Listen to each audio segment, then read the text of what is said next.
guys, meron tayong kimchi. Kimchi daw yan guys. Flavor ramen. Okay. Gawin nga natin yan. Ayan guys, nag-experiment tayo guys.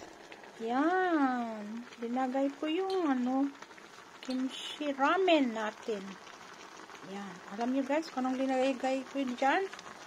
Tingnan nyo guys. Yan.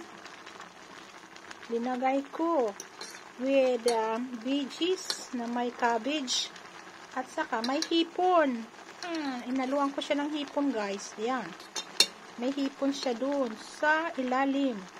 At tatakpan natin siya hanggang maluto ang ating ramen. Yan. Special ramen. Ayan guys. Lagyan natin mga 3 minutes. Yan, tingnan natin guys kung luto na to. Oh, yan. Ang ating ramen guys. Oh, yummy.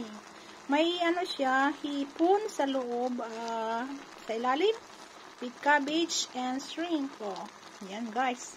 Ready to eat na tayo. Ready to serve. Okay guys. Yan. Ang sarap ng ating ramen.